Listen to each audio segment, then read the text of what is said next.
नमस्कार दोस्तों, आपका स्वागत है लाइव इन टॉक शो में। मैं आपका होस्ट लक्ष्मण सिंह भंडारी आपका स्वागत करता हूं आज के टॉक शो में।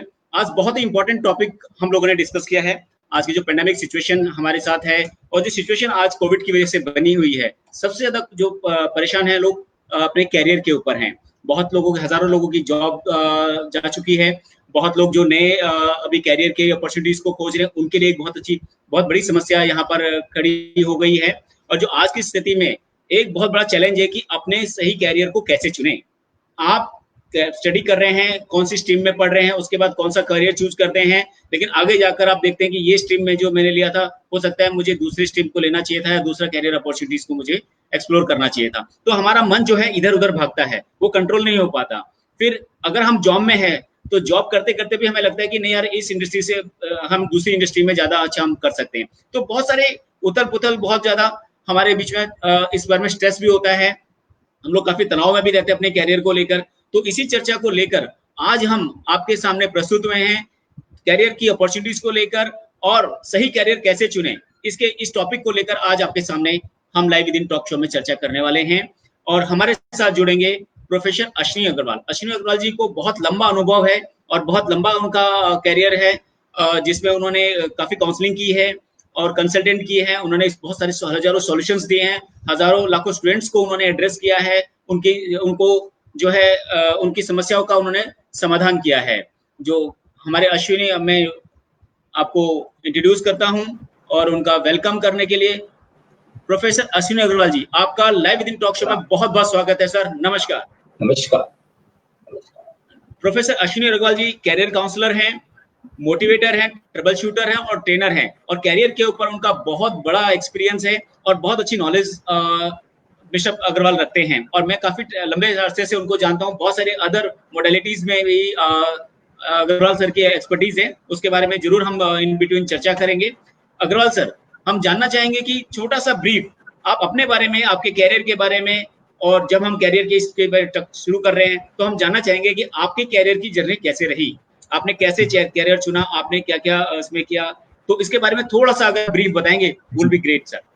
जी मिस्टर अग्रवाल जी, मैंने Indian Institute of Science Bangalore से ग्रेजुएशन करने के बाद टेक्निकल इलेक्ट्रॉनिक्स में डिग्री करने के बाद रिजेक्शन कंट्रोल पर काम किया।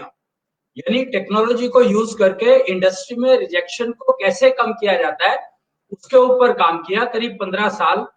और उसके बाद इंजीनियरिंग कॉलेजेस में स्टूडेंट्स को लेक्चर देते थे कि आप अपनी डिग्री का इस्तेमाल, जो अपनी एजुकेशन है उसका यूज करो इंडस्ट्री में रिजेक्शन को कम करने के लिए, जिसकी के बहुत ज्यादा जरूरत है। क्योंकि रिजेक्शन जो है वो डायरेक्ट प्रॉफिट्स को किल करती है इंडस्ट्री के। आप हैरान हो जाओगे जान करके कि एक दिन का रिजेक्शन जो है 1 महीने का प्रॉफिट खत्म कर देता है। और गलती से अगर 1 महीने में 4 या 5 बार अगर रिजेक्शन हो जाए, 4 या 5 बार सिर्फ 1 महीने में, तो पूरे 1 साल का प्रॉफिट आपका 0 हो जाएगा। तो रिजेक्शन कंट्रोल बहुत इंपॉर्टेंट वो था, सब्जेक्ट था, एरिया था, जिसमें बहुत कम काम हुआ था। तो मैंने उस लाइन को चुना और उसके ऊपर काम करना शुरू किया। तो एक इंजीनियरिंग कॉलेज के प्रोफेसर ने लेक्चर के बाद कहा कि आप सर, इंडस्ट्री की रिजेक्शन तो आपने 15 साल हो गए बहुत कम कर ली, जिंदगी की रिजेक्शन के कम करने के लिए कुछ करो। तो उसमें फिर हम लोगों को पहले तो समझ में नहीं आया कि जिंदगी में रिजेक्शन होती क्या है, क्योंकि हमारी जिंदगी में कोई रिजेक्शन थी ही नहीं। पर जब घर आए तो वापस आए, ये जालंधर में प्रोग्राम था, डीएवी इंजीनियरिंग कॉलेज जालंधर में, 2004 की बात कर रहा हूं मैं। तो घर में आके देखा कि रिजेक्शन क्या होती है। जो सुबह सुबह ब्रेकफास्ट टेबल पर पिताजी गोलियां पहले खाते हैं, ब्रेकफास्ट बाद में, तो वो रिजेक्शन है। यानी डिजीज, बीमारियां रिजेक्शन है, स्ट्रेस। तो उसको फिर कम करने के लिए हमने टेक्नोलॉजी का यूज करना शुरू किया उस एरिया में, और बहुत सारी चीजें पहचानी गई।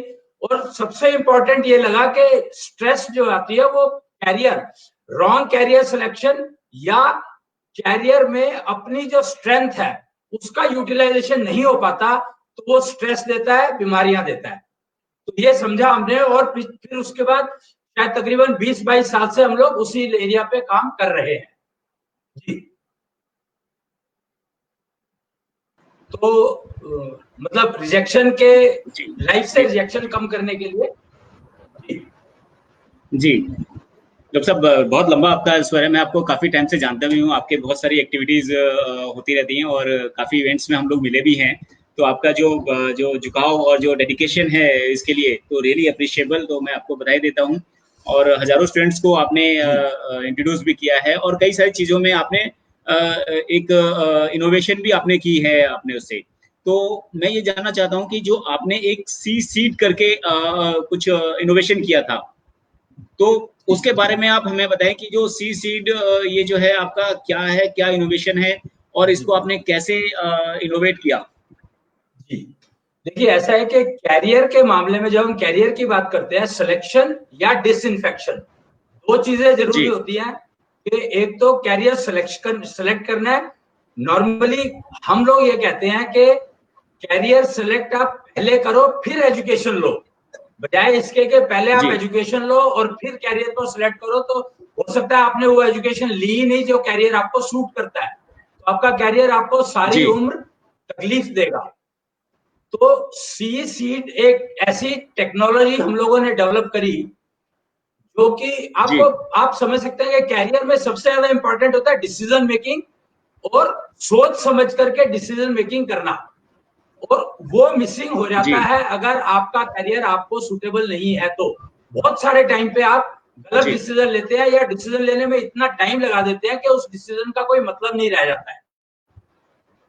तो इम्पोर्टेंट है कि सी सीड एक ऐसी टेक्नोलॉजी है जो आइडेंटिफाई करती है कि आपका बेंट ऑफ माइंड किधर है, यानी आप जो सोचते हो, जो आपको बाय बर्थ मिला है, बर्थ स्किल्स कहते हैं इसको हम लोग, बाय बर्थ जो आपको कैपेबिलिटीज मिली है, वो कैपेबिलिटीज का आप यूज कर पा रहे हो कि नहीं कर पा रहे हो कैरियर में। अगर आप बर्थ स्किल्स को कैरियर चूज करने में यूज करोगे तो गारंटी है कि आप फेल नहीं हो सकते और उसमें इन्फेक्शन आएगा नहीं, और एजुकेशन जो लोगे वो फेलियर फ्री होगी। तो फेलियर फ्री एजुकेशन होना कितना जरूरी है। नहीं तो टीनेज कम्युनिटी में सुसाइडल टेंडेंसी बढ़ जाती है, उसको रोकना ही होगा हमें। तो सी सी टेक्नोलॉजी आपके बेंट ऑफ माइंड को स्टडी करके और बता देती है कि आपका बेंट ऑफ माइंड जो है वो मैनेजर बनने लायक है, आप मैनेजमेंट में अच्छे हो, या आप इनोवेटिव हो तो आपको इंजीनियरिंग लाइन में जाना चाहिए, या आपको आप मतलब स्वच्छ मन से, स्वस्थ मन से फैशन टेक्नोलॉजी के लायक आपकी जो बेंट ऑफ माइंड है फैशन टेक्नोलॉजी में ज्यादा चलता है तो आपको उसमें जाना चाहिए। या आपको मीडिया सूट करता है, मीडिया में भी आप एंकरिंग आपको सूट करती है, या आपको स्टेज बिल्डिंग सूट करती है, स्टेज स्पीकिंग स्किल्स। तो इस तरह से ये बेंट ऑफ माइंड स्टडी करा जाता है सी सी टेक्नोलॉजी से। Okay, wonderful. सो सर, ये जो सी सीड है इसका क्या क्राइटेरिया रहता है, ये कैसे हेल्पफुल होते हैं और इसका क्राइटेरिया क्या रहता है सी सीड को जब हम मेजर करते हैं, या कोई ये कोई टूल है या सॉफ्टवेयर है, क्या किस तरह से आप इसको वो करते हैं? जी एक्चुअली अगर आपने सुना होगा, पहले ना नब्ज ज्ञान होता था एक, जिसमें हम वो वैद जो होते थे नॉर्मली हेल्थ में यूज होता था, आयुर्वेद के डॉक्टर यूज करते थे इसको, वो नब्ज देखा करते थे। तो नब्ज ज्ञान के ऊपर, नब्ज ज्ञान जो है बहुत अनलिमिटेड है एक्चुअली, लेकिन जो हेल्थ के लिए यूज होता था वो सिर्फ 400, 300, 400 टाइप की नब्ज को पढ़ पाता था। यानी वो कहते हैं ना कि वात पित्त कफ, 3 चीजें देखी जाती थी। लेकिन इसी टेक्नोलॉजी को हम लोगों ने इतना एडवांस किया कि अब हम लोग इसमें कोई 4-5 पैरामीटर्स लेते हैं, वो आपको मिल जाएंगे, जैसे डेट ऑफ बर्थ, आपका नाम, आपका प्लेस ऑफ लिविंग और प्लेस ऑफ बिलोंगिंग, मतलब आप पहले कहाँ के रहने वाले थे और अब कहाँ पर रह रहे हो। तो ये 4-5 चीजों की इनपुट अगर मिल जाती है हमें, तो हम लोग एग्जैक्टली उस नब्ज ज्ञान का यूज करके सी सीड टेक्नोलॉजी के माध्यम से उसको पता लगा लेते हैं कि आपका बेंट ऑफ माइंड क्या है, और फिर उसके बेसिस पर 4 या 5 क्वेश्चंस पूछ करके वो कंफर्म हो जाता है कि जो बेंट ऑफ माइंड स्टडी किया गया वो ठीक है, और जब वो ठीक हो जाता है तो फिर उसके हिसाब से कैरियर जो चुनना बहुत आसान हो जाता है। जी नहीं, बहुत बढ़िया। तो दोस्तों, हमारे टॉक शो में आप जुड़े, आपके लिए बहुत बहुत धन्यवाद। और जैसा कि डॉक्टर साहब ने बताया, प्रोफेसर साहब ने, कि आप जो है अपना नाम, कैरियर का जो आप गोल है वो, और डॉक्टर प्लेस साहब ऑफ एक बार लिविंग। दोबारा रिपीट कर देंगे आपको क्या क्या? हाँ जी, हाँ जी, हाँ जी, जी। प्लेस ऑफ बर्थ, एक यस। अपना नाम चाहिए, आपका पूरा नाम चाहिए, मतलब जी पूरा नाम होना जी चाहिए। और दूसरा जो है आपकी डेट ऑफ बर्थ ठीक वाली जी होनी चाहिए। मतलब वो डेट ऑफ बर्थ एक तो जी कागजों में होती है और एक ठीक वाली होती है, तो ठीक वाली डेट ऑफ बर्थ होनी चाहिए। और उसके बाद आपकी प्लेस ऑफ लिविंग, जहां पर आप अभी रह रहे हैं, जी वो होनी चाहिए। जी फिर जो एक आपका प्लेस ऑफ बिलोंगिंग, जैसे आप रहते पैदा, मतलब आपके जो बैक पीछे पूर्वज थे वो तो बिहार में रहते थे, लेकिन आप दिल्ली में शिफ्ट कर गए क्योंकि आपके पिताजी की नौकरी जी। जो थी दिल्ली में थी। तो प्लेस ऑफ बिलोंगिंग कहते हैं उसको, वो पता होनी चाहिए। मदरलैंड आप कह लीजिए उसको, जहाँ पर आपका मेन बेसिक जी फाउंडेशन थी जी आपकी। जी, रूट्स है एक्चुअली, ये जी, रूट्स स्टडी करने के लिए, रूट्स, बिकॉज हमें रूट बेंटो स्टडी। माइंड स्टडी करना है, तो बेंटो माइंड स्टडी करने के लिए हमें जड़ तक जाना पड़ता है।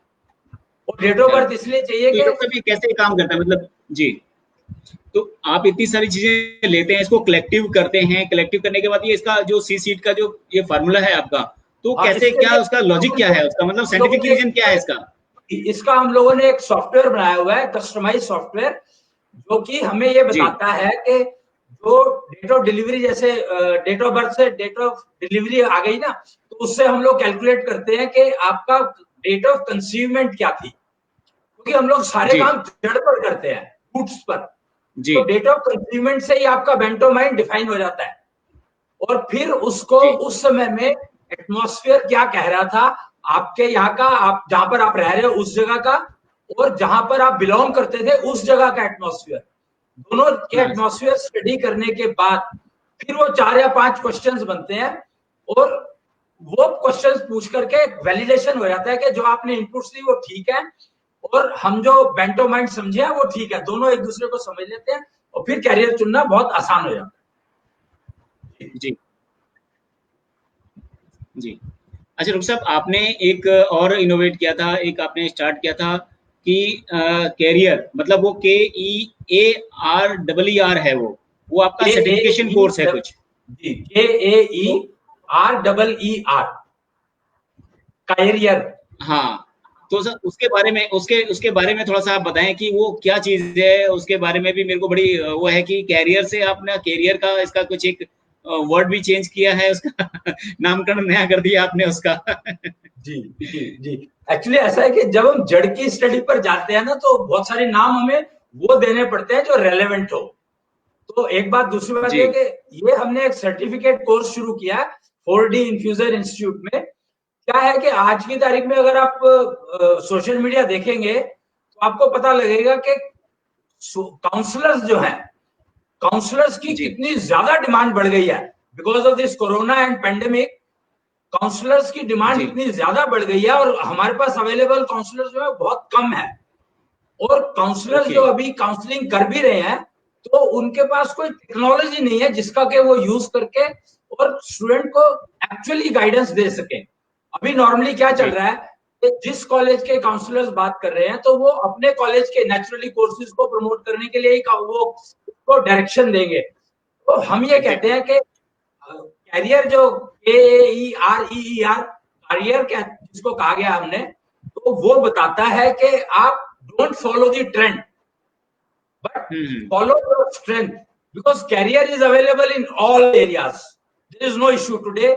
We have subjects related to tour and travel. We have subjects related to geography, geology, geography, anything. So what is your bent of mind, and whether you would be a good manager or you would be a good leader.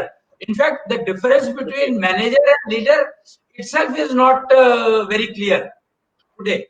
Normally considered is the better manager or the general manager is a leader of the managers, but that is not जी correct. Manager is manager and leader is leader. Leader can lead, he may be able to manage, he may not be able to manage, but manager will definitely be able to manage, but he may not be able to lead. Very difficult. Finding a leader in managers is very difficult, जी whereas finding manager in leaders is quite, I mean, I wouldn't say very easy, but it is much simpler compared to the other one. So we are trying to train the counselors to use this C-seed technology to guide the students based on their strength rather than pushing this trend on them, which may not suit them. Right, मतलब career का आपका सी seat का जो combination है, आप इसमें courses के through C seat का वो कराते हैं, जिससे लोग अपना कैरियर को भी उसको कैरियर अपॉर्चुनिटी भी बना सकते हैं और एक उनको एक अपना खुद एक कैरियर काउंसलर बन सकते हैं इस कोर्स करने के बाद। एक्चुअली इसमें मैं एक चीज और ऐड करना चाहूंगा, ये कोर्स जी इसमें एक चीज और ऐड करना चाहूंगा कि जब हम self strength rather than following the trend को अडॉप्ट करते हैं, यानी कैरियर उससे चलते हैं, तो आप हैरान हो जाओगे कि इंसान के अंदर ना वो जो चूज करता है स्टूडेंट है, उसके अंदर एंटरप्रेन्योर स्किल्स अपने आप डेवलप हो जाती हैं। तो हम लोग ये कहते हैं कि you should work like an entrepreneur whether for yourself और for the employer, then only you will be able to deliver what employer is looking for, betterment for the public. जी, तो professor sahab thank you so much, it's a wonderful information और एक आप एक लोगों को और यूथ को एक नया कैरियर अपॉर्चुनिटी भी दे रहे हैं, साथ के साथ उनकी काउंसलिंग के साथ साथ कि एज अ काउंसलर बन के भी अपना कैरियर वो स्टार्ट कर सकते हैं। That's really wonderful. आगे बढ़ते हैं सर। इसमें एक क्वेश्चन हमारे पास है, which is the best age for taking decision about the career?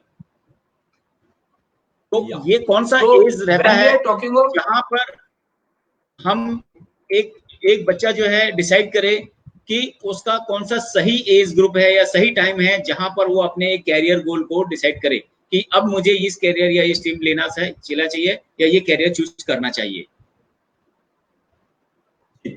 इसमें मैं ये कहूंगा कि जो करंट एजुकेशन पॉलिसी आ रही है वो बिल्कुल परफेक्ट सुटेबल है। उसने कंफर्म कर दिया कि हम लोग कहते थे कि जब बच्चा 11 साल का हो जाता है तो उसको अपना कैरियर चूज कर लेना चाहिए, यानी उसको अपना बेंट ऑफ माइंड समझ लेना चाहिए और किस टाइप का कैरियर उसको सूट करेगा वो उसको उस समय में ही समझ लेना चाहिए। ये पेरेंट्स की रिस्पॉन्सिबिलिटी है कि वो समझें बच्चे के बेंट ऑफ माइंड को सीसी टेक्नोलॉजी यूज करके, और फिर उसको उस डायरेक्शन में अगर ट्रेनिंग देंगे या एजुकेशन करवाएंगे तो डेफिनेटली 16-17 साल की एज में वो एक एंटरप्रेन्योर तैयार हो जाएगा। तो 11 साल से 12 साल की उम्र तक पहचान कर लेना सबसे बढ़िया है। वैसे हम ये सजेस्ट करते हैं कि अगर आप 4 या 5 साल की उम्र में ही पेरेंट्स अगर ये पता लग जाए उनको कि इसका बेंट ऑफ माइंड क्या है, उसको उसी तरह के खिलौने लाके देंगे, उसी तरह के उसको जो एजुकेशन है थोड़ा थोड़ा डायरेक्शन उस तरफ देना शुरू कर देंगे, तो उसका फेलियर फ्री एजुकेशन गारंटी है। मैं गारंटी शब्द यूज कर रहा हूं यहाँ पर। जी, दैट्स रियली ग्रेट सर। इसमें बल्कि आप सभी जो दर्शक हमारे साथ जुड़े हुए हैं, मेरा सभी से रिक्वेस्ट है, निवेदन है कि आप प्लीज हमारे इस शो को जरूर लाइक करें, शेयर करें, ताकि ज्यादा से ज्यादा लोग इसको देखें। इससे रियली बहुत ही इंपॉर्टेंट है और हमारी सबकी लाइफ से जुड़ा हुआ ये टॉपिक है, क्योंकि हर फैमिली में हर जगह आदमी कैरियर के लिए ऑप्टिमिस्टिक होता है कि मैं कौन सा कैरियर चूज करूं। पेरेंट्स के लिए भी और स्टूडेंट्स के लिए भी ये बहुत इंपॉर्टेंट शो है जिसको सभी लोगों को देखना चाहिए। सो डॉक्टर प्रोफेसर अग्रवाल बहुत हाईली एजुकेटेड और बहुत अच्छा लंबा एक्सपीरियंस रखते हैं इस चीज में। हजारों स्टूडेंट्स को अभी तक वो सिखा चुके हैं और बहुत लोगों को वो कैरियर काउंसलिंग के और उस पर जो है ट्रेंड कर चुके हैं, जो अपना रोजगार एज अ हॉबी ये कह लीजिए या उसको एज अपना कैरियर उन्होंने चूज किया है। सो है अगला क्वेश्चन डॉक्टर साहब हम इसको लेते हैं। इसमें अगर हम बात करें कैरियर के इसके लिए जो डिसीजन जो एज है और कैरियर जो सिलेक्शन है, सिलेक्शन का जो कैसे आप उसकी क्या रिस्पॉन्सिबिलिटी रहेगी सर? उसकी किसकी रिस्पॉन्सिबिलिटी है कैरियर को चूज करने की, बच्चे की या पेरेंट्स की? जी देखिए, जब कैरियर सिलेक्शन की बात आ रही है या कैरियर चूज करने की बात आ रही है तो डेफिनेटली ये जो सबसे बड़ी रिस्पॉन्सिबिलिटी पेरेंट्स की है, और पेरेंट्स में भी फादर की सबसे ज्यादा रिस्पॉन्सिबिलिटी है कि वो बच्चे के बेंट ऑफ माइंड को समझ करके और फिर उसको उसी डायरेक्शन में धीरे धीरे मोल्ड करे, क्योंकि एकदम मोल्ड करना बड़ा मुश्किल होता है। अगर धीरे धीरे मोल्ड करना शुरू कर देंगे तो फिर डेफिनेटली वो अपनी लाइफ को मोस्ट एंजॉयबल जी सकेगा। कैरियर के बाद प्रोफेशनल लाइफ उसकी एब्सोल्युटली स्ट्रेस फ्री रहेगी। ओके, सो आप मानते हैं, और बच्चे का क्या रोल होता है, मतलब बच्चे का अंडरस्टैंडिंग पेरेंट्स के साथ होनी बहुत जरूरी है, ताकि वो दोनों मिलके एक चीजें एक डिसीजन पे पहुंच पाए कि बच्चा क्या चाहता है, पेरेंट्स क्या चाहते हैं, और उसके लिए बेस्ट, बच्चे के लिए बेस्ट क्या रहेगा। तो इसमें क्या रहता है कि बच्चे का कंट्रीब्यूशन ये होता है नॉर्मली, क्योंकि हम लोग सजेस्ट करते हैं कि 11 साल की उम्र में उसको कैरियर पे डिसाइड कर लेना चाहिए और फिर एजुकेशन में जाना चाहिए। तो एक तो बच्चे को ये समझ में आगे मूव करे,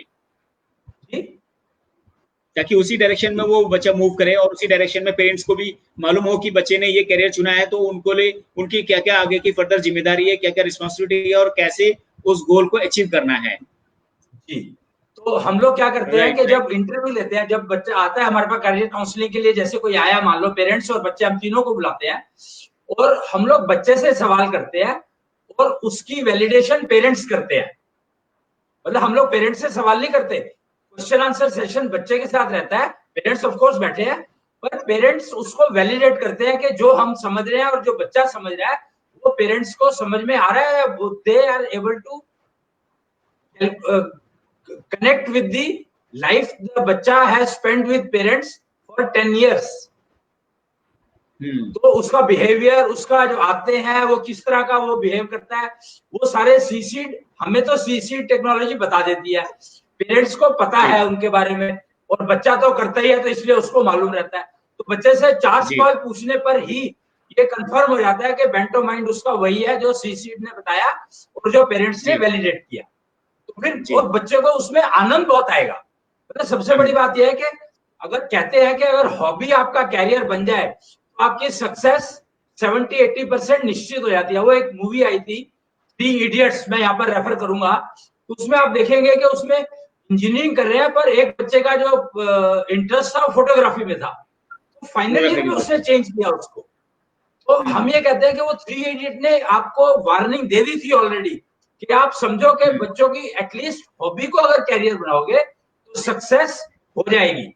लेकिन हम कहते हैं अगर बेंटो माइंड को आप समझ करके अगर एजुकेशन भी दिलवाओगे तो गारंटी है कि उसको सक्सेस मिलेगी ही मिलेगी। राइट। अच्छा sir, what criteria should be considered, क्या क्राइटेरिया कंसीडर करना चाहिए इस चीज के लिए, सबके लिए?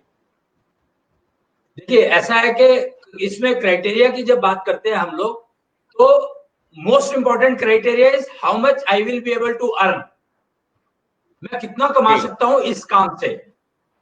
तो ये क्राइटेरिया तो है और ये रहेगा और ये होना भी चाहिए मेरे हिसाब से। क्योंकि अगर आप बेस्ट रिजल्ट देते हो तो डेफिनेट है कि आप बेस्ट पे मिलेगी आपको, तो आपको वरी करने की जरूरत नहीं है। वरी आपकी ये होनी चाहिए कि मैं कैरियर वो चूज करूं जिसमें मैं अपनी पूरी स्ट्रेंथ स्ट्रेस फ्री यूज कर पाऊं। और सक्सेस जब गारंटी है तो फिर पैसे तो अपने आप ही है, उसमें कुछ कहने की जरूरत ही नहीं है। Money is a by product which you are bound to get if you are successful in your execution of the project। जी जी जी राइट। अच्छा सर, जो कैरियर जो रिलेटेड है, जो कैरियर रिलेटेड है, वो बिजनेस से कोरिलेट करता है क्या, या आप उसके बारे में क्या कहना चाहेंगे आप, कैरियर रिलेटेड टू बिजनेस? ऐसा है कि अभी तक ना कंफ्यूजन है कि कैरियर का मतलब नौकरी। जी, तो ज्यादातर लोग सोचते हैं भाई कैरियर ये पढ़ लेंगे तो उसके बाद हम नौकरी कर लेंगे, अच्छी नौकरी मिल जाएगी हमें। लेकिन मेरे समझ से जब वो इसलिए होता है क्योंकि अभी जो करंट एजुकेशन चल रही है उसमें हमारी एंटरप्रेन्योरशिप जो है, एंटरप्रेन्योर स्किल्स, वो कहीं पर भी रह जाती है। मतलब they are not talked about, they are not touched, तो वो मिसिंग है। और अगर हमारे अंदर एंटरप्रेन्योरशिप स्किल्स डेवलप हो जाएंगी ऑटोमेटिकली, वो भी उस पर जिसपे हमारा दिमाग बहुत चलता है, तो वो डेफिनेट है कि आपको फेलियर फ्रीडम तो देगी ही देगी और कैरियर में सक्सेस भी देगी ही देगी, और पैसा जितना आप एक्सपेक्ट करते हो उससे ज्यादा मिलेगा। और बिजनेस में उससे भी कहीं ज्यादा मिलेगा, पहली बात। दूसरी बात यह है कि आप जिसको जॉब दे रहे हो, जब आप बिजनेस करते हैं ना, तो प्रॉब्लम क्या होती है कि जब हम जॉब दे रहे हैं किसी को, तो हमें उसके ऊपर डाउट रहता है कि वो परफॉर्म कर पाएगा कि नहीं कर पाएगा, हमें डर रहता है। तो उस डर को खत्म कैसे किया जाए? तो अगर जो इस बेस पर अगर हमने सामने वाले ने कैरियर चुना है, एम्प्लॉयर अगर ये देख लेता है कि हाँ इसका कैरियर जो है सी सीट बेस पर है, तो उसको कहने की जरूरत ही नहीं है कि सक्सेस होगी कि नहीं होगी, गारंटीड सक्सेस है जी। तो इसलिए आप बिजनेस करेंगे तो बिजनेस में आपको ये एम्प्लॉयज रखने में बहुत ज्यादा हेल्पफुल होगा। आपका एचआर डिपार्टमेंट की success of picking up the right candidate for the right job will become so easier. जी। अच्छा सर, एक career and cash, what way they should be connected? हाँ, मैं अभी बता ही रहा था, वैसे ही इंपॉर्टेंट वही क्वेश्चन है बताया सर, मैंने, पैसे से रिलेटेड है ये पैसे से रिलेटेड है सर, मनी से क्योंकि कैरियर अगर ठीक है, आपने राइट कैरियर चुन लिया, और सबसे बड़ी बात देखो, मैं यहाँ पर ये कहता हूँ कि आपका कैरियर ऐसा होना चाहिए कि उसकी स्ट्रेस आपके घर पे नहीं जानी चाहिए, और घर की स्ट्रेस आपके कैरियर को डिस्टर्ब ना करे, कैरियर पे नहीं आनी। ये और होगा तो कैश तो फिर कैश ही कैश है। जी, personal and professional relation should be different, अलग होना चाहिए। बिल्कुल, और जो तभी संभव है जब आपका कैरियर जो है वो आपको स्ट्रेस नहीं देगा। राइट। अच्छा सर, एक चीज थोड़ा सा यहाँ एक क्वेश्चन हमारे पास है कि जो कैरियर का जो कंसर्न है, क्या वो बर्थ से रिलेटेड भी है क्या? जी, एक्चुअली ऐसा है कि आपने देखा होगा जब बच्चा पैदा होता है तो उसकी मुट्ठी बंद होती है। जी। आप अगर कोशिश करो अपने उसको देख करके हाथ को, तो आप अपनी जनरली मुट्ठी बंद कितनी देर रख सकते हो? मुश्किल से 1 मिनट 2 मिनट, वो भी प्रेशर करना पड़ेगा, जबरदस्ती रखनी पड़ेगी, अदरवाइज नॉर्मली हाथ खुला ही रहता है। जी, तो जी, जी। वो बच्चा जब आ रहा है तो वो बंद मुट्ठी क्यों लेकर आ रहा है? उस बंद मुट्ठी में आपके सी सीड्स की जानकारी होती है सारी की सारी, उसमें एम सीड यानी मैरिज से रिलेटेड इश्यूज है तो उसके बारे में जानकारी होगी, एम सीड की, सी सीड, ये 5 सीड थेरेपी कहलाती है।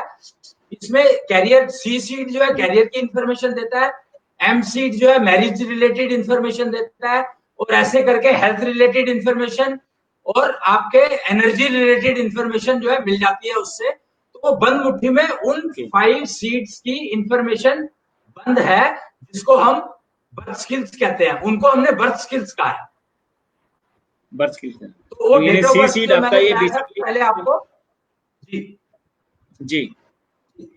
तो सी सीड आपका जो है एक यूनिक प्लेटफॉर्म है या यूनिक जो है आपका सॉफ्टवेयर है, जहां ये सब चीजों के बारे में आपको जानकारी लेकर और सारी चीजें कलेक्ट करने के बाद आपको बेस्ट सोल्यूशन देता है कैरियर के बारे में। जी, इसमें मैं एक चीज ऐड करना चाहूंगा, एक्चुअली सी सीड सर ये सॉफ्टवेयर नहीं है, ये टेक्नोलॉजी है, इनोवेटिव है अपने पूरा सिस्टम टेक्नोलॉजी। ओके, तो ये जो टेक्नोलॉजी का जो है, आई होप कि, आई विश कि हजारों लाखों लोग इसका फायदा उठाएं इस चीज का, क्योंकि ये बहुत यूनिक चीज मैंने पहले नहीं सुनी अपने उसमें, मैं पहली बार इस चीज को मैं एक्सपीरियंस ले रहा हूँ। अच्छा सर, अगला क्वेश्चन, क्योंकि सारे क्वेश्चंस हमारे को ऑलरेडी लोगों ने जब हमारे फेसबुक पर उस पर से हमारे को भेजे हैं, हमारे जो कनेक्शन जो नंबर्स हैं उस पर भेजे हैं। अगर दोस्तों आपके पास भी कोई क्वेश्चन है कैरियर से रिलेटेड, और किसी भी तरह का कोई क्वेश्चन हो, कुछ भी हो, या जॉब कर रहे हैं या जॉब पर हैं या चेंज स्विच ओवर करना चाहते हैं, या आप अभी नया करियर अवेल करना चाहते हैं, या आप डिसाइड नहीं कर पा रहे हैं कि कौन सा करियर मुझे लेना चाहिए, तो प्लीज आप दिस ओपन प्लेटफॉर्म, आप प्रोफेसर अग्रवाल हमारे साथ हैं यहाँ पर, तो आज आपको यहाँ आंसर भी करेंगे वो, तो प्लीज हमारे साथ कनेक्ट करिए। जो जो क्वेश्चन आए हैं हम उसको अपने शो में ले रहे हैं। तो अच्छा डॉक्टर साहब, आगे बढ़ते हैं। एक अगला क्वेश्चन है, is the career change from one field to another one would be a good idea? मतलब जो कैरियर है, एक कैरियर चूज किया है, लेकिन उसको बीच में लगता है कि नहीं दूसरा कैरियर मुझे जाना चाहिए था, क्या उसको उस टाइम पर स्विच ओवर करना चाहिए जहां वो ऑलरेडी आधा जर्नी क्रॉस कर चुके हैं उस पर? Actually CC technology basically develop इसीलिए की गई थी कि डिसइंफेक्शन, कैरियर में इन्फेक्शन आ गया, यानी कैरियर आपको बहुत डिस्टर्ब करने लग गया है, तो ऐसा क्या कारण हो सकता है कि वो कैरियर डिस्टर्ब क्यों कर रहा है? तो सी सीड से जब हमें पता लग जाता है कि ये गैप है बीच में, कि डिस्टर्ब कर रहे हैं, तो इसका मतलब है जरूर आपकी स्किल्स में और आपके जो जॉब फंक्शन है उसके अंदर कुछ गैप है, तभी वो आपको डिस्टर्ब करेगा। तो वो गैप किस कारण से आया है, उस कारण को समझ करके, उस रीजन को समझ करके, और उसको माइनर मॉडिफिकेशन से या तो सेम कैरियर को ही वो कर दिया जाता है कि आप इस कैरियर में सिर्फ इतना वैल्यू एडिशन कर लो तो आपका यही कैरियर आपको सक्सेस दे देगा, और या फिर उसमें उसको आप पूरा चेंज करने की 90% जरूरत नहीं पड़ती है, बिकॉज आपका जो एक्सपीरियंस है वो वेस्ट हो जाएगा। तो हम लोग सजेस्ट ये करते हैं कि आप अपने एक्सपीरियंस को वेस्ट मत होने दो, उस एक्सपीरियंस का भी यूज करो, और माइनर मॉडिफिकेशन और small value addition you do with your career, and you will definitely be able to beat all the requirements what a job function requires. Okay, that's wonderful sir, really great. तो दोस्तों बहुत अच्छा हमारा session चल रहा है। ये अग्रवाल साहब बिंदास पूरा आपके सवालों के जवाब दे रहे हैं, और जिन लोगों ने हमें क्वेश्चंस भेजे हैं आई होप वो उनको ये आंसर मिल रहे हैं और वो हमारे शो को देख भी रहे हैं। एंड सभी से रिक्वेस्ट है कि वो प्लीज हमारे इस शो को शेयर भी जरूर करें। अच्छा सर, एक क्वेश्चन और है, how much the job and career possibility in startup India? जो हमारा स्टार्टअप इंडिया का जो एक पॉलिसी है या गवर्नमेंट जो रन कर रही है, तो उसके लिए कितनी पॉसिबिलिटी आप देखते हैं इसमें, और कितना कैरियर ग्रोथ इसके हैं, और कितनी सक्सेस है इसमें, और उसके लिए क्या आप सोचते हैं, आपके क्या विचार हैं इस पर? एक्चुअली अगर देखा जाए तो ये कोरोना या पेंडेमिक ने इतना ज्यादा चेंज कर दिया है पूरी की पूरी लाइफ को अक्रॉस द ग्लोब। मतलब ये नहीं है कि एक छोटे से एरिया में कोई छोटे से एरिया में, ऐसा नहीं है, अक्रॉस द ग्लोब। और career has become a definitely a very very important issue to be handled, otherwise suicidal cases will increase so much that even corona could not kill that much, but suicides will take place. Professional failure, profession चली गई है और लाखों लोग बैठे हुए हैं अपनी नई जॉब स्टार्टअप करने के लिए। करेक्ट। तो मैं ये नॉर्मली हम लोग ये कह रहे हैं, अब उनको हमने ये इसीलिए ये जो सीट का ये हम लोग टेस्टिंग कर रहे थे, इसको चला रहे थे करीब 15 साल से। हम लोगों ने इसको लाखों लोगों के ऊपर टेस्ट किया पहले कि इसके रिजल्ट्स कैसे आते हैं। जब हमें सेटिस्फाई हो गए तो हमने इसको मार्केट में as a public, specially counsellors को ट्रेन करने के लिए, क्योंकि हम अकेले, हमारे थोड़ा सा छोटा सा ग्रुप एक सारा काम नहीं कर सकता है।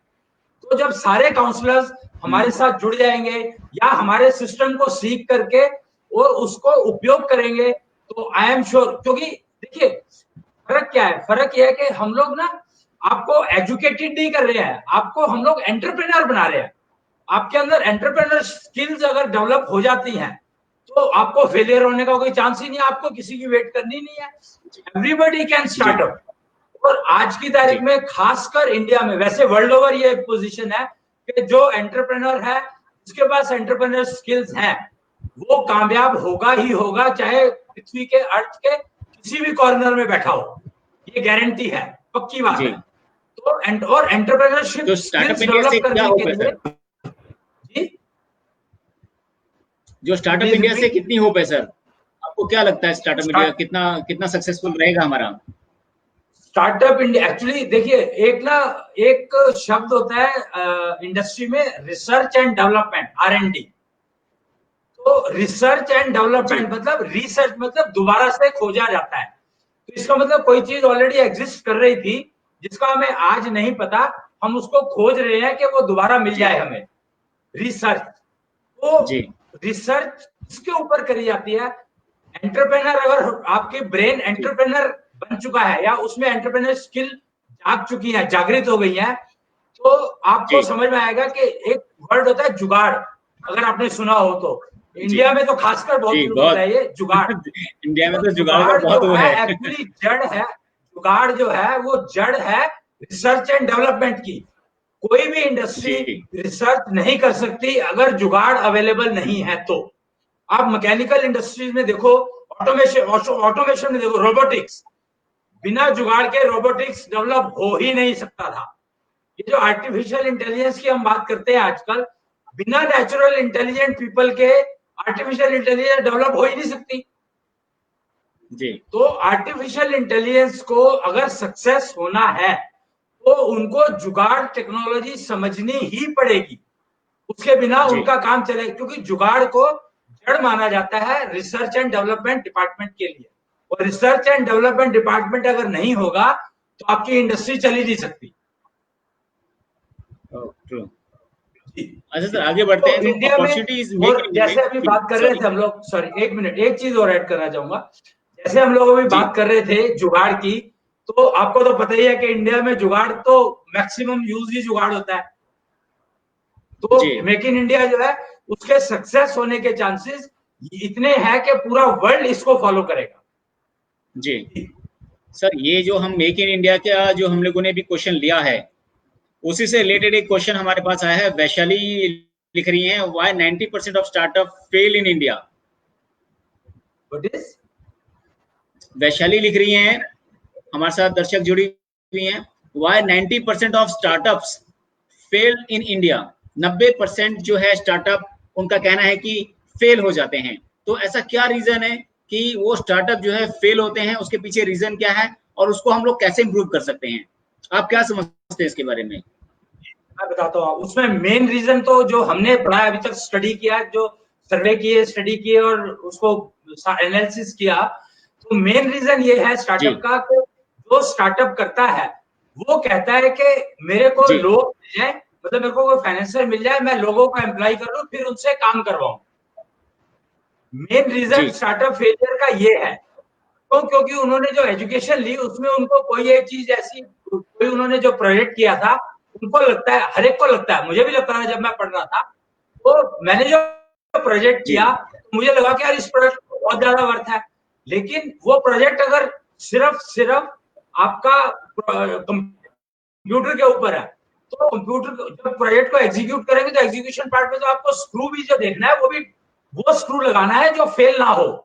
नॉर्मली मैंने देखा है कि जो स्टार्टअप के जो लोग होते हैं वो सारे के सारे फिनिश प्रोडक्ट के ऊपर, फिनिश प्रोडक्ट देने में डिलीवरी उनकी जी बहुत पुअर है।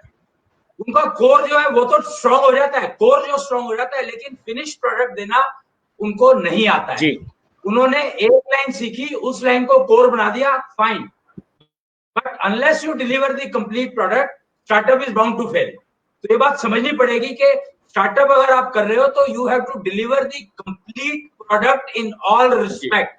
ऑल रिस्पेक्ट में operating manual is more important than your core product. जी। राइट। और दूसरी बात यह है कि स्टार्टअप जो है उनको अपना बेंटो माइंड पता नहीं है। एक्चुअली मिसिंग फैक्टर्स बहुत सारे हैं। उनको अपनी बर्थ स्किल्स नहीं मालूम है, वो उन्होंने जोड़ी नहीं, यूज नहीं करी, या एटलीस्ट जी अगर बर्थ स्किल्स को चलो नहीं मालूम है कोई बात नहीं, हॉबी को अगर उन्होंने कैरियर बनाया होता और फिर अगर वो स्टार्टअप करते तो उनके फेल होने के चांसेस मिनिमम थे। जी हम लोग ये करते नहीं है। ये एक बहुत इंपॉर्टेंट राइट। फैक्टर है जो मिसिंग है, और इसको हमें लेना ही पड़ेगा। जैसे एमबीए करते हैं लोग, जी एमबीए में हम लोग न्यूज डिस्कस करते हैं। भाई एमबीए में न्यूज डिस्कशन का कोई काम ही नहीं है। हम्म। एमबीए का मतलब है आपको सिचुएशन के हिसाब से मैनेज करना, और न्यूज अगर आप डिस्कशन करना सीखोगे तो आपके जो प्रॉब्लम आई है उसके ऊपर न्यूज थोड़ी आएगी आपको हेल्प करने के लिए। तो इसलिए ट्रू। बहुत जरूरी है कि एमबीए की ट्रेनिंग, एमबीए की एजुकेशन में ये बहुत बहुत जरूरी है कि आप अपनी स्किल्स को समझ करके और उनको प्रॉब्लम सॉल्विंग में यूज करें, ना कि न्यूज डिस्कशन करना सीखें। जी जी आपने एमबीए का जिक्र किया सर। एमबीए के पास से रिलेटेड भी हमारे पास एक क्वेश्चन है सर, कि आई एम परसुइंग, ये गुनिका है, I am 24 years and pursuing the MBA campus placement started in September, but due to the corona there are less opportunities as hiring is not happening in bulk, so I am stressed। तो वो stress में है, MBA की जो hiring नहीं हो पा रही है अपना कोरोना की वजह से, बहुत सारा वो तो पेंडेमिक है, तो वो भी एक स्ट्रेस का एक बड़ा रीजन है। तो उनको क्या सजेस्ट करना चाहेंगे आप? मेरे हिसाब से एक्चुअली पहले तो मैं ये सजेस्ट करूंगा, मतलब ये सबके लिए जनरल है, कि कोरोना जैसी कैलेमिटीज कभी भी आ सकती है। जी वो तो अगर आप मान लो आज आपको जॉब मिल भी गई तो कल को अगर वो फैक्ट्री बंद होगी तो क्या करोगे आप? तो इसलिए बजाय इसके ऊपर डिपेंड रहने के या कोरोना को ब्लेम करने के, हमें अपनी स्किल्स को इस तरीके से तैयार करना चाहिए, अपने एजुकेशन को, अपने आप को, कि अगर हमें कोई जॉब नहीं देता तो हम जॉब देने वाले बन जाए, उसमें क्या प्रॉब्लम है? तो सबसे पहले इनकी जो बात है, मैं इनको सजेस्ट करूंगा कि अभी भी कुछ नहीं बिगड़ा, अगर अभी आप उसमें है तो आप अपने बेंट ऑफ माइंड को समझें और फिर अपने एमबीए की डिग्री को, जो एजुकेशन ली आपने, उसको उस डायरेक्शन में मोल्ड करें। अभी टाइम है आपके पास, तो गारंटी है कि आपको जॉब तो क्या मिलेगी, आप तो कहोगे फिर मैं तो वो काम करूंगी जिसमें मेरे को, मतलब जॉब में आपको अगर 20,000 मिलते हैं तो आप अपने आप काम करके 50,000 बड़े आराम से कमा सकते हैं। और आज की तारीख में तो अपॉर्चुनिटीज बहुत है। इनफैक्ट कि कोरोना ने तो आपके लिए अपॉर्चुनिटीज का तो बहुत बड़ा एक स्काई ओपन कर दिया है। Corona has open the sky for the new people mainly.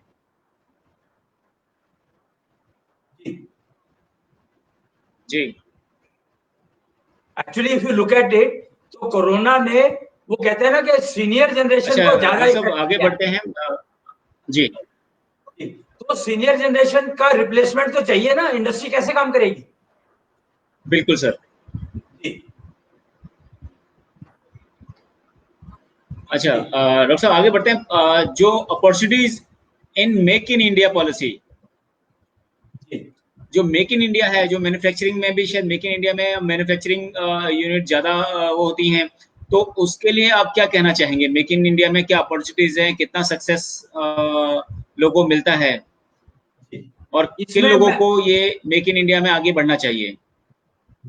मैं इसमें आपको ना चाइना का एग्जांपल दूंगा, और शायद हो सकता है जापान का भी इसमें एग्जांपल जो है वैलिड है, पर चाइना का एग्जांपल दूंगा क्योंकि चाइना की पॉपुलेशन हमारी पॉपुलेशन के कंपैरिजन में है, तो इसलिए मैं चाइना का ही एग्जांपल लेना चाहूंगा।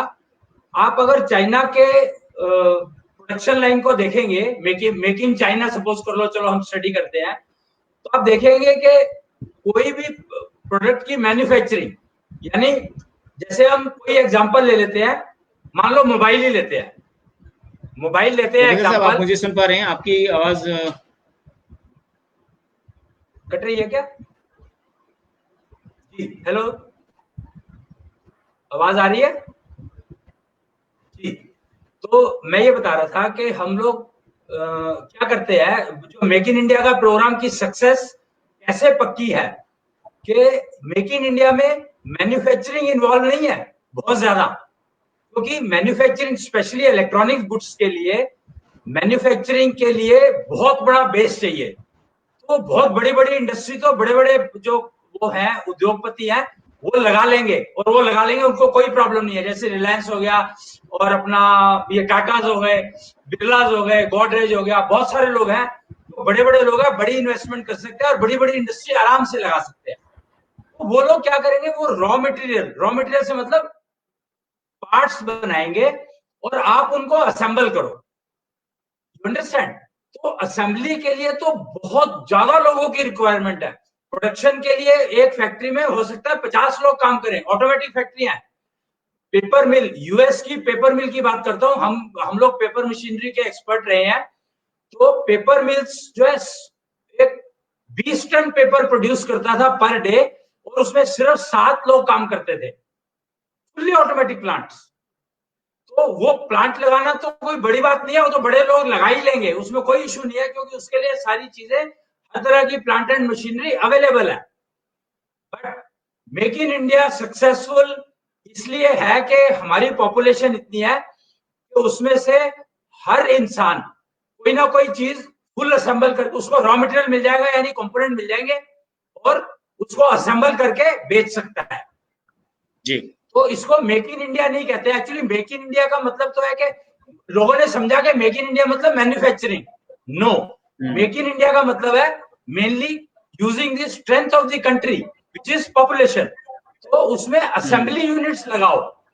जैसे एक मैं आपको छोटा सा एग्जांपल दूंगा, मार्केट में जब मैं गया, कोई पिछले साल की बात है, कूलर का पंप जब चाइना से आता था तो वो 160 रुपए का बिकता था, और अब की बार जब पंप लेने के लिए गए हम लोग मार्केट में, तो वो 120 रुपए का बताया, और 1 साल की गारंटी, और जो 160 वाला था उसकी गारंटी कोई नहीं थी।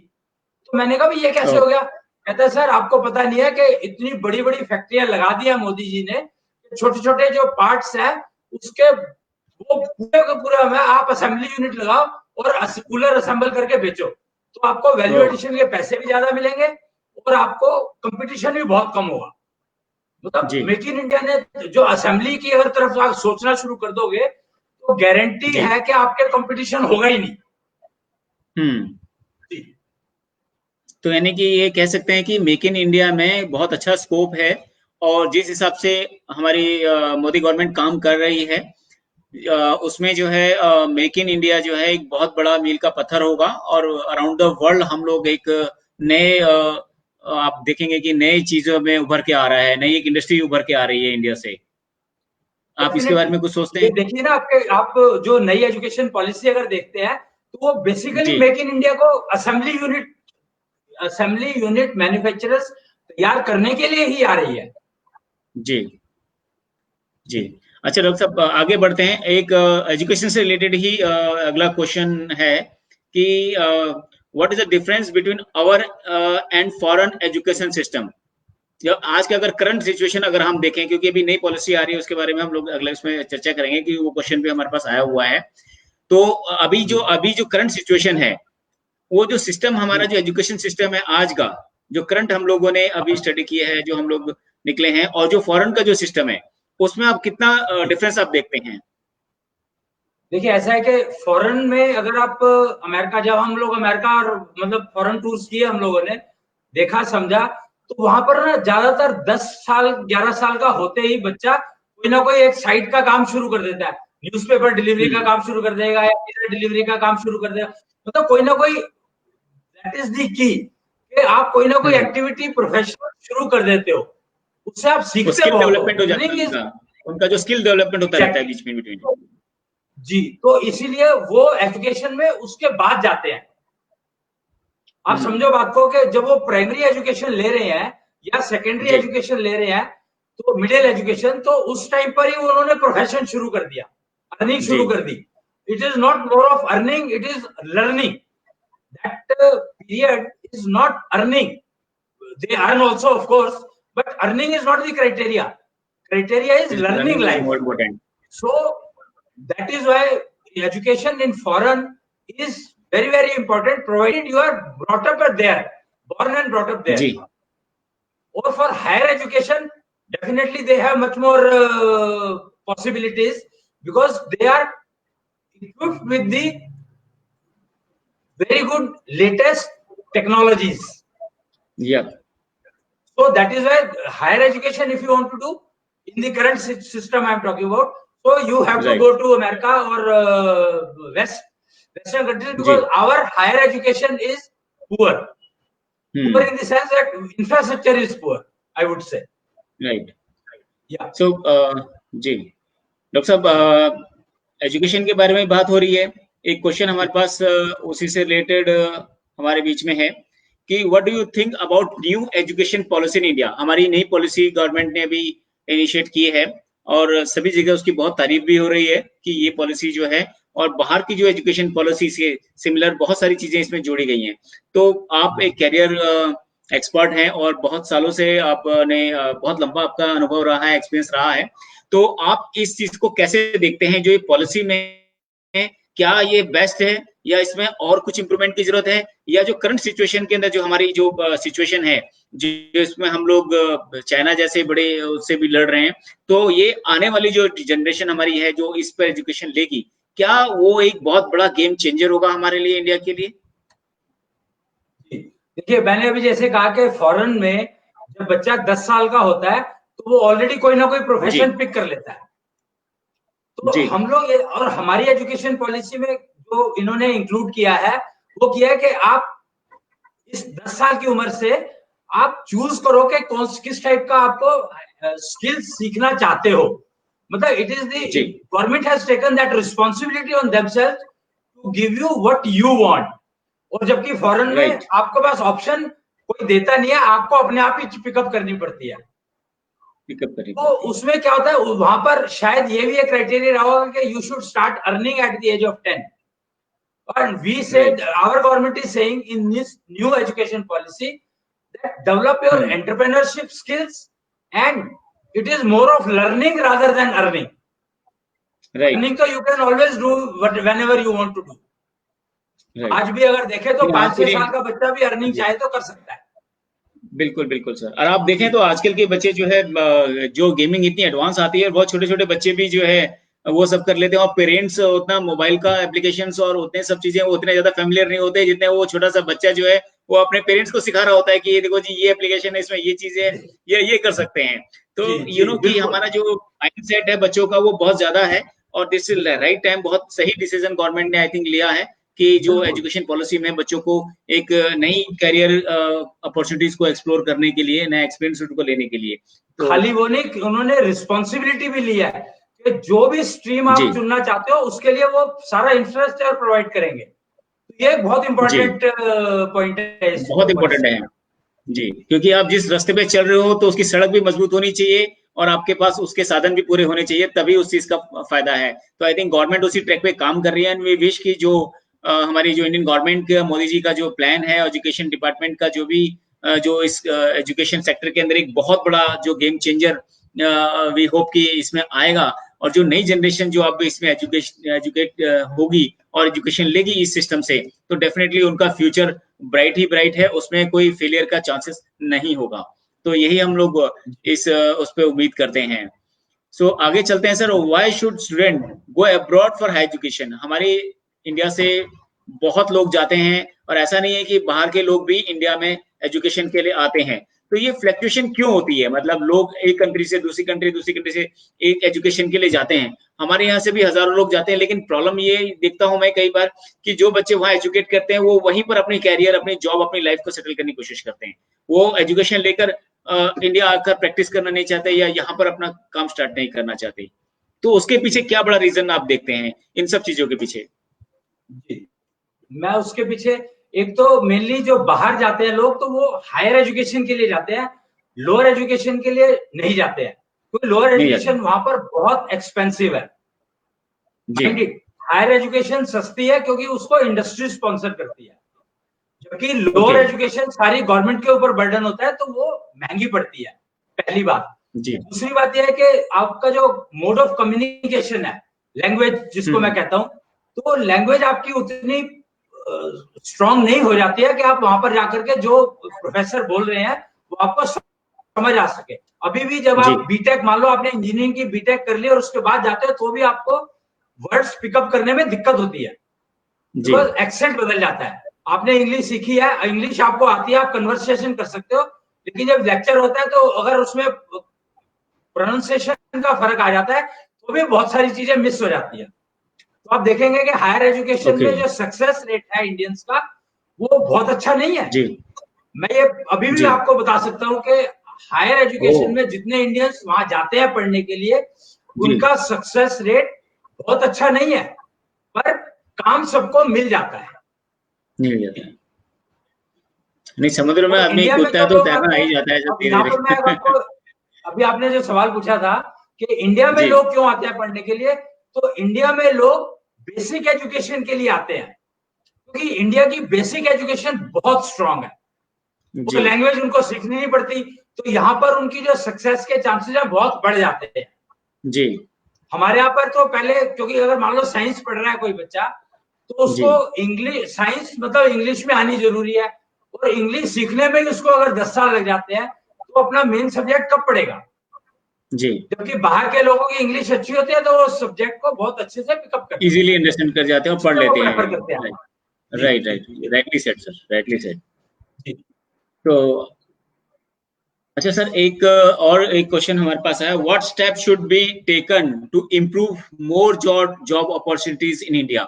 जॉब से रिलेटेड ही है कि जॉब को हम लोग कैसे, क्या चीजें स्टेप उठाने चाहिए या क्या चीज करनी चाहिए जिससे ज्यादा जॉब यहाँ पर लोगों को मिल सके, मैक्सिमम जॉब लोगों को मिल सके, और अनएम्प्लॉयमेंट की जो प्रॉब्लम सॉल्व हो सके। बी एन एंटरप्रेन्योर, बेस्ट है इसका। राइट। एंटरप्रेन्योर बनो। एंटरप्रेन्योर बनने का मतलब ये नहीं होता है कि आप अपना काम करो। एंटरप्रेन्योर अगर जी आपकी स्किल्स है तो कोई भी आपको जॉब देगा ही देगा। जी। जो एंटरप्रेन्योर का मतलब होता है फेलियर फ्री। जो प्रोजेक्ट हम्म। उसको दिया जाएगा वो प्रोजेक्ट 100% गारंटी है कि उसको समय से पूरा करेगा, बल्कि समय से एफिशिएंसी अगर बेटर है, हेल्थ की एफिशिएंसी अगर उनकी अच्छी है, तो गारंटी है कि वो समय से पहले प्रोजेक्ट को पूरा करेगा। वो मैंने देखा है, जी हम लोगों ने इसको एक्सपेरिमेंट करके देखा है। तो तो जो प्रोजेक्ट का मतलब आप हैरान हो जाओगे कि ऑर्गेनाइजेशंस में जो बच्चों ने इस सिस्टम को फॉलो किया तो उनके वो 1200 एनालिसिस कर पाए, जबकि एवरेज एनालिसिस जो थी 600 होती थी। मतलब गैप ऑफ ऑलमोस्ट डबल, क्योंकि एंटरप्रेन्योरशिप स्किल्स डेवलप हो गई उनके अंदर। जी जी।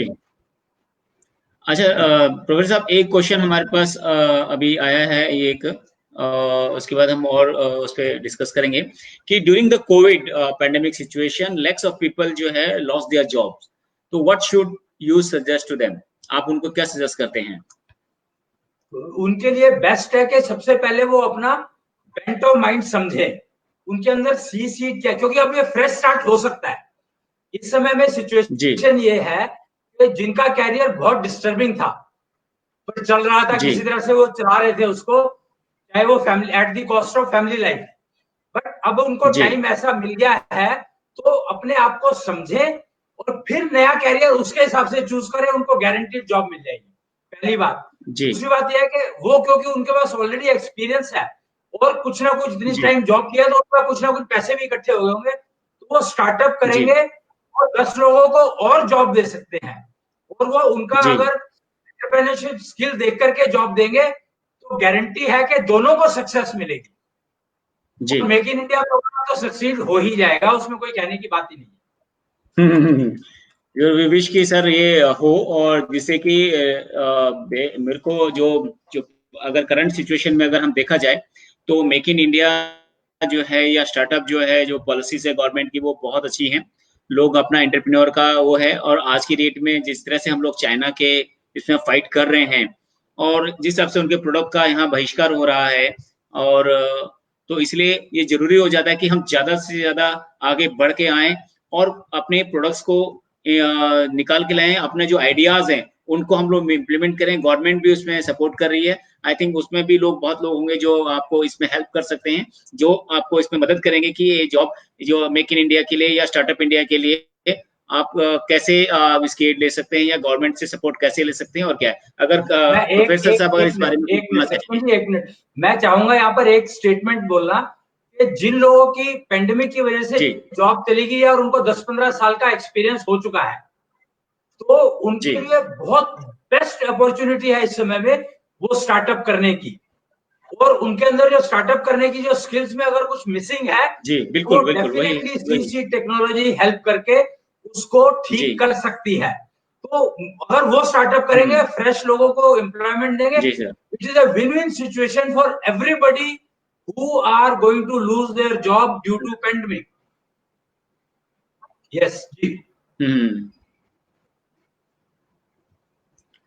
सो डेफिनेटली एक अग्रवाल साहब जिस तरह से कह रहे हैं कि काफी अच्छी बिग अपॉर्चुनिटी है, ये सही टाइम है, क्योंकि बहुत लोग जो है आगे आगे आ भी रहे हैं और उन लोगों ने इसका फायदा भी उठाया है, क्योंकि ये सही टाइम है, क्योंकि आपके पास मार्केट भी है, लोग भी हैं, बायर्स भी है।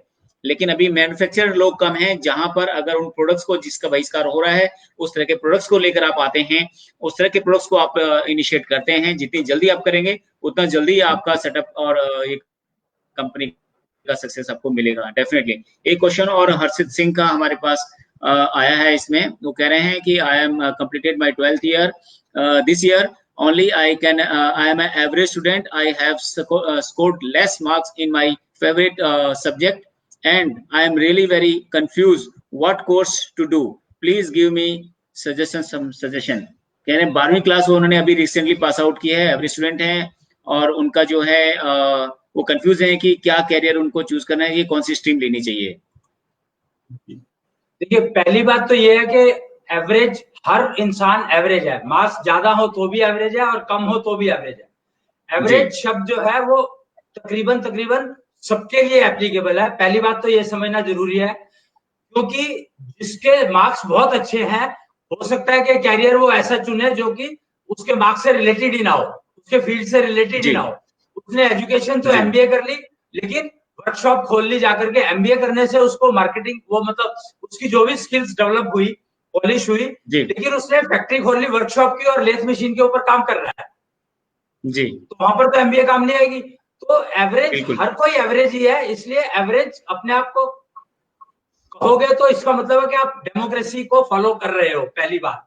जी दूसरी बात यह है कि आप अपना बेंटो माइंड को समझे पहले कि आपको जी किस चीज में इंटरेस्ट आता है। पहले अगर आप मान लो सीसी टेक्नोलॉजी का उपयोग नहीं भी कर पा रहे, तो आप ये समझो कि आपकी हॉबी क्या थी, आपको किस किस क्या काम करने में आपको बहुत आनंद आता था।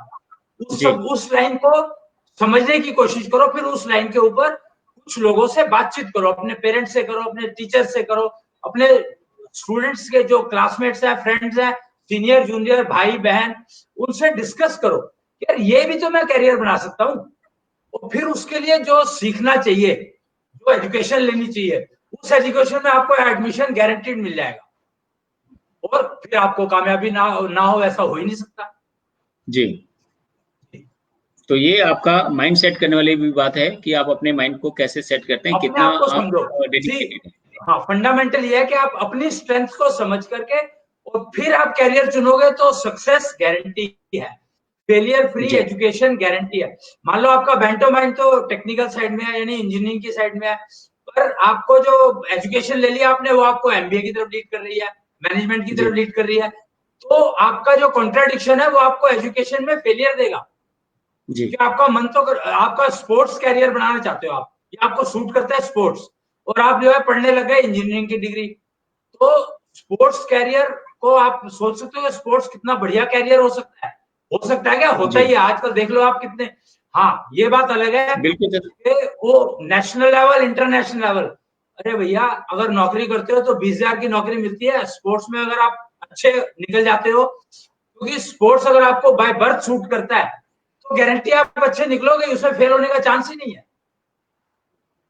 तो इसलिए आप जी कैरियर को समझ करके, अपने बेंटो माइंड को समझ करके कैरियर को पिकअप करें, एजुकेशन ले, फेलियर फ्री एश्योर्ड जी गारंटी है। तो जी मैं यही कहूंगा कि आप अपनी हॉबी को स्टडी करें। अगर मान लो सीसी टेक्नोलॉजी का उपयोग नहीं कर पा रहे हो, कोई बात नहीं, आप अपनी हॉबी को समझो और फिर उसको डेवलप करो, उसके हिसाब से कैरियर लो, तो आपको सक्सेस इफ नॉट 100%, 70-80% एश्योर्ड है।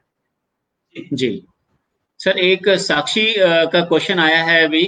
उनका कहना है कि hello sir, what can we do in science stream except engineering. Engineering के अलावा कौन सा उसमें वो करें। हमारे पास क्वेश्चन अब शुरू हो रहे हैं आने। तो आजकल दोस्तों तो हमारा टाइम ओवर हो रहा है। हम लोग, मैं सभी से रिक्वेस्ट करता हूँ, सभी दर्शकों से, यदि आपके कोई क्वेश्चन है, कुछ भी क्वेश्चंस आपके हैं, कैरियर से रिलेटेड है, जॉब से रिलेटेड है, स्विच ओवर से रिलेटेड है, कुछ भी रिलेटेड है, तो प्लीज अब हमें जल्द से जल्द क्वेश्चन करें, क्योंकि हमारा टाइम ऑलरेडी ओवर हो चुका है। जो क्वेश्चन कुछ आ रहे हैं वो हम जरूर देना चाहेंगे उनके जवाब यहाँ पर। तो अग्रवाल साहब हमारे साथ जुड़े हुए हैं, तो आपके भी कोई क्वेश्चन है तो प्लीज आप लाएं। और सभी से रिक्वेस्ट है, प्लीज हमारे इस वीडियो को ज्यादा से ज्यादा शेयर करें, ताकि ये बहुत इंपॉर्टेंट जो एजुकेशन के बारे में, कैरियर के रिलेटेड में, और हमारे एक बहुत इंपॉर्टेंट लाइफ के डिसीजन मेकिंग के बारे में अगर ये टॉक है, तो आप प्लीज इस चीज को समझें और ज्यादा से ज्यादा इसको शेयर भी करें, लाइक भी करें। बहुत बहुत धन्यवाद सभी दर्शकों का जुड़ने के लिए। साक्षी का जो क्वेश्चन है सर, अग्रवाल साहब जी, तो ये क्या साइंस क्वेश्चन है की जी? जो स्टूडेंट है, science stream except engineering, sir sir what can we do in science stream except engineering के अलावा साइंस में वो क्या कर सकती हैं। देखिए, इंजीनियरिंग के अलावा साइंस में तो ऑप्शन ही इतनी सारी हो गई है आज की तारीख में, जिसको गिना ही नहीं जा सकता। इनफैक्ट अगर साइंस स्ट्रीम है आपकी और अगर आपका थोड़ा सा हेल्थ केयर के अंदर इंटरेस्ट है, तो Ayurveda it's a opening field. Ayurveda में not, I am not talking about becoming a doctor, वैद्य नहीं बनना है, आप फार्मेसी की बात करो। आयुर्वेद की फार्मेसी का स्कोप इस समय और आने वाले 1000 सालों में अनलिमिटेड रहने वाला है। तो आयुर्वेद की मेडिसिन सिस्टम में फार्मेसी बहुत बहुत लिमिटेड रह गई है, रही है अभी, और जिसका स्कोप इतना खुल गया है, इतना ओपन हो गया है कि आप सोच नहीं सकते कि उसमें आज अगर हमारे पास 10 लाख स्टूडेंट है तो उसमें 10 करोड़ स्टूडेंट्स की रिक्वायरमेंट है, world over I am talking, globe. तो साइंस वालों के पास तो मैक्सिमम ऑप्शंस अवेलेबल है इस समय में। फिर आप अगर मान लो वो उसको ये जो फार्मेसी वाला मैंने बताया आपको, वो नहीं है तो आप मशीन मैन्युफैक्चरिंग, मतलब ये जो यूटिलाइजेशन टेस्टिंग सिस्टम, आप टेस्ट लैब लगा करके बैठ जाओ। जो सीड्स हैं, आयुर्वेद में ना, आयुर्वेद जड़ी बूटियों के ऊपर आधारित है, तो कौन सी जड़ी बूटी की क्या क्वालिटी है, उसको स्टडी करने के लिए टेस्टिंग मशीन की एक लैब लगा करके बैठ जाओ और आप मेरे ख्याल से कमाई इनकम की जो है वो एंड ही नहीं है कोई। आज की जो पैथोलॉजी लैब है जितने पैसे एक साल एक महीने में कमाती है वो आप शायद एक हफ्ते में कमा सकते हो। इतना स्कोप है आयुर्वेदिक टेस्टिंग सिस्टम्स और सीड्स और जड़ी बूटीज। जी थैंक यू लिख रही हैं साक्षी आपको सर, और हर्षित भी आपको थैंक यू कर रहे हैं आपके आंसर से। Is very much satisfied both are people. एक गुनिका पटेल हैं हमारे साथ जुड़ी हुई हैं, वो कह रही है कि my mother is a housewife but she want to do her handicraft handmade clothes, from where should we start? सबसे पहले तो आप जहां पर रहते हैं वहां पर कोई ना कोई हैंडीक्राफ्ट, उसका हैंडीक्राफ्ट के लिए तो ये जो क्या कहते हैं, कौन थी उनकी मिनिस्टर, ये मैं नाम भूल रहा हूँ उनका, बहुत फेमस वो है जो मिनिस्टर है इस एरिया को देखती है, टेक्सटाइल को शायद। तो हैंडीक्राफ्ट के लिए तो बहुत ज्यादा प्रमोशन हो रही है क्योंकि वो मशीन मेड कपड़े हैं। हैंडीक्राफ्ट नहीं sir, handmade cloth, sorry handmade cloth, handmade cloth, हाथ से जो बने हुए जो कपड़े हैं उनको सिलती है मेरे ख्याल से, घर पर ही सिलती हैं। हाउसवाइफ हैं तो घर पे ही सिलती हैं जी। तो ये मतलब मेरे को लगता है वो ये खादी ग्रामोद्योग टाइप की बात कर रही है। अच्छा नहीं, वो हैंडीक्राफ्ट वाला नहीं है, ये हैंडमेड क्लोथ का लिख रहे हैं। तो हैंडमेड क्लोथ जो है हैंडमेड क्लोथ को सेल करना चाहती हैं। तो आपके वहां पर जो भी एक ना वो बना हुआ है, सेंटर बने हुए हैं गवर्नमेंट के जगह जगह पर, पहले से बने हुए हैं, 20 साल से बने हुए हैं, पर उनका यूटिलाइजेशन बहुत ज्यादा नहीं हो पा रहा था, या हो भी रहा होगा तो ज्यादा जानकारी नहीं है, पर अब उसका यूटिलाइजेशन बहुत हो रहा है। तो आप अपने घर के आसपास कॉलोनी में या मतलब एरिया में, स्टेट में एक वो सेंटर देखें और उनसे संपर्क करें, तो आपको डेफिनेटली वो मार्केट भी बता देंगे कि ये मार्केट है आपके चीजों की। और अगर आप स्टिच करके दे रही है तो स्टिच करके दे सकती है, वो खुद भी खरीद करके अपने अपने हैंडलूम, उनके हैंडलूम जो ये हैंडलूम कह रहा हूं मैं, हैंडीक्राफ्ट के शोरूम्स बने हुए हैं, बहुत सारे बाजार लगते हैं हैंडीक्राफ्ट सेलिंग के लिए। मतलब दिल्ली में, जैसे यहाँ पे मैं दिल्ली की बात करूं तो दिल्ली में ये सरोजिनी नगर के पास एक बाजार हाट लगता है, और वीकली बाजार तकरीबन हर कॉलोनी में, हर शहर में लगते ही लगते हैं। तो उनको देख करके वहां पर आप किसी के साथ टाई अप कर सकती है। अगर आप मार्केटिंग खुद ना करना चाहे तो किसी ना किसी के साथ टाई अप करके और वो बेच सकते हैं। डायरेक्ट सेलिंग में आपको डेफिनेटली ज्यादा फायदा होगा। डायरेक्ट सेलिंग का मतलब है कि ये नहीं कि आप खुद जाकर के बेचे, आप किसी के साथ टाई अप कर ले तो उसमें आपको ज्यादा फायदा होगा। अगर आप किसी हैंडीक्राफ्ट शोरूम में जाकर के देते हैं तो उसमें आपको मार्जिन थोड़ा कम मिलेगा क्योंकि उनके एक्सपेंसेस ज्यादा होते हैं। पर डायरेक्ट मार्केट में बेचना बहुत आसान है, मुश्किल काम नहीं है, प्रोवाइडेड आपकी क्वालिटी बिल्कुल सुटेबल होनी चाहिए, नुकसान नहीं करना चाहिए किसी को भी, बस ये ध्यान रखना आपको और कुछ नहीं। जी सो सर एक और क्वेश्चन आया है कि what should we expect from our job after 5 years except salary hike? Your family life should be absolutely disease free, tension free, stress free. If you are doing a job, you are doing wonderful in the job, but if your family is stressed, then the doing job is not work.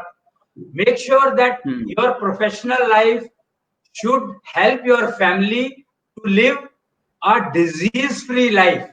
Luxurious life is that life where entire family is disease free. Most important. So first preference, your job satisfaction is valid or important if your family is satisfied. So priority has to be given to family relations, ensuring that there is no suffering in the job. Due to job, your family should not suffer. That you have to ensure 100%. If you want to lead luxurious life. Doctor साहब thank you so much, बहुत अच्छे answer आपने दिए हैं। बहुत सारे questions हमारे पास आज बैक टू बैक क्वेश्चंस थे हमारे पास, बहुत लोगों ने क्वेश्चन के। दोस्तों जब भी हमारा लाइव शो होता है, जो आप हमारे को पहले क्वेश्चन भेज देते हैं, उसके लिए आप लोगों का बहुत बहुत धन्यवाद। उससे हमें आसानी होती है उसको स्ट्रीम करने में, उसको अलाइन करने में और आपके क्वेश्चन को आंसर देने में। और जो लोग लाइव जुड़ते हैं तो वो क्वेश्चन भी हमारे साथ मिलते हैं हमें, उन लोग का भी बहुत बहुत हम धन्यवाद यहाँ करते हैं। तो डॉक्टर साहब आपका बहुत लंबा एक्सपीरियंस रहा है, बहुत लंबा कैरियर का वो रहा है, हजारों लोगों को आपने किया, बहुत सारे स्कूल कॉलेजेस में आपने लेक्चर्स और आपके वो रहे हैं। तो ओवरऑल आपको कई अवार्ड भी मिले हैं, कुछ के तो एक जो मेरे पास पिक्स थी तो मैंने यहाँ शो भी कर रहा हूँ। तो वो रहा, तो आपका ओवरऑल क्या एक्सपीरियंस रहा है और आज की इस करंट सिचुएशन में आप इस कैरियर अपॉर्चुनिटीज को और कैरियर उसको क्या देखते हैं, किस तरीके से देखते हैं, और ये सिचुएशन कब तक आपको लगता है कि नॉर्मल हो जाएगी? और लोगों को जो जॉब है, लाखों लोग अभी लोगों की जॉब गई है और लाखों लोग ऑलरेडी तैयार बैठे हैं, तो वो लोग आगे उनका फ्यूचर आप कैसे देखते हैं एज अ कैरियर एक्सपर्ट? मैं नॉर्मली जो लोग जॉब कर रहे थे और उनको 10-12 साल का एक्सपीरियंस हो गया, तो मैं उनको एडवाइस करूंगा कि they should become entrepreneur and employ the fresh graduates, they will perform perfect. But keep in mind that you employ the person who has a bent of mind towards your product, what you have selected. तो आपको भी guarantee success मिलेगी और उनको you treat them as partner, don't treat them as employer, and which you, I'm sure you know that when you were working, your success was whenever you succeeded, your entire team, you know, team is very important. So learn to build team. It is very difficult. If I start learning to build team, it is very difficult. But if I start learning to be a member of the team, it is very easy. And if you learn to become a member of the team, then guaranteed that you will automatically learn how to make team. And if it's a team effort, if you do the team efforts, success is assured. वो कहते हैं कि किस्मत, luck, fate is very important. But when you have a team, then fate of all is playing role. So somebody's fate will definitely ensure that the project succeeds, provided you learn how to become member of the team. So I advise the new coming up generation, which are coming out from the colleges, that they should learn. They should spend 6 months training. It is worth doing it, or all MBA colleges should include this training in their curriculum, that how to become member of the team. Don't teach them how to make team. It is impossible. Nobody can learn. But if you learn how to become a member of the team, definitely you will be able to make a team most suitable to the project. So that is my advice to the MBA colleges, or all colleges for that matter, that one course, 6 months, you must give to each student and train them how to become member of the team. Very, very important course, which is totally missing in our total education across the globe. It is not only in India, it is across the globe. This part is completely missing. So it has to be added in the education, make a part of it if you want to have successful project all the time. Right sir, नहीं rightly said sir, बहुत आपने सही वो दिया है। और आज के शो के लिए आपसे आपके साथ जुड़ने के लिए बहुत बहुत धन्यवाद। सभी दर्शकों का मैं धन्यवाद करना चाहूंगा हमारे साथ जुड़े हैं। और जो हम लोगों ने आज कैरियर के बारे में डिस्कशन किया है, रियली बहुत अमेजिंग थे। क्वेश्चंस आप लोगों के बहुत अच्छे क्वेश्चंस थे, और आज की जो डिस्कशन हुई है, मुझे लगता है कि जितने भी आंसर्स हम लोग यहाँ देने में समर्थ हुए हैं और आप उससे सेटिस्फाई हैं। सो नेक्स्ट टॉपिक के लिए नए शोज के साथ हम जरूर आपसे मुलाकात होगी। और जाते जाते डॉक्टर साहब आपका एक संदेश लेना चाहेंगे? जी, तो वो don't follow the trend, understand your strength and adopt career. You will be guaranteed successful in all respect, even in family life and professional life, both. जी. जी. So दोस्तों, ये थे प्रोफेसर अश्विनी अग्रवाल जी हमारे साथ आज के live with in talk show में। आज का जो इंटरेक्टिव सेशन बहुत ही शानदार रहा and really appreciate, and doctor साहब का मैं बहुत बहुत धन्यवाद करना चाहूंगा कि हमारे टॉक शो में आए और उन्होंने बहुत इंपॉर्टेंट और बहुत अच्छी जानकारी, चाहे वो हर फील्ड से रिलेटेड है, उस पर बेबाकी से उन्होंने जवाब दिए। और आई होप कि आप लोगों को भी पसंद आया होगा और नए टॉपिक के साथ, नए शो के साथ जरूर हम आपको जल्दी मुलाकात करेंगे और हम कोशिश करेंगे कि डॉक्टर साहब को हम लोग दोबारा अपने शो में इनवाइट करें, दोबारा उनको लेकर आए, ताकि आपके जो बाकी के क्वेश्चन है, बाकी की क्योंकि डॉक्टर साहब की एक्सपर्टीज केवल कैरियर काउंसलिंग में नहीं है, वो एस्ट्रोलॉजी के भी बहुत बड़े एक्सपर्ट हैं, जो मुझे रिसेंटली भी पता चला है, और बाकी और जगह भी उनकी बहुत एक्सपर्टीज है। तो उस नए टॉपिक के साथ, नए उसके साथ जरूर आपसे मुलाकात होगी। और आप हमारे शो को देखते रहिए, हमारे पेज को लाइक करें, सब्सक्राइब करें और हमारे इसको सपोर्ट करें। आप लोगों का हमारे शो में जुड़ने के लिए बहुत बहुत धन्यवाद। हमारे साथ जुड़े हैं, बहुत बहुत धन्यवाद। और अग्रवाल साहब, आपका भी बहुत बहुत धन्यवाद, बहुत बहुत शुभकामनाएं। नमस्कार जी, प्रणाम। जी। जी।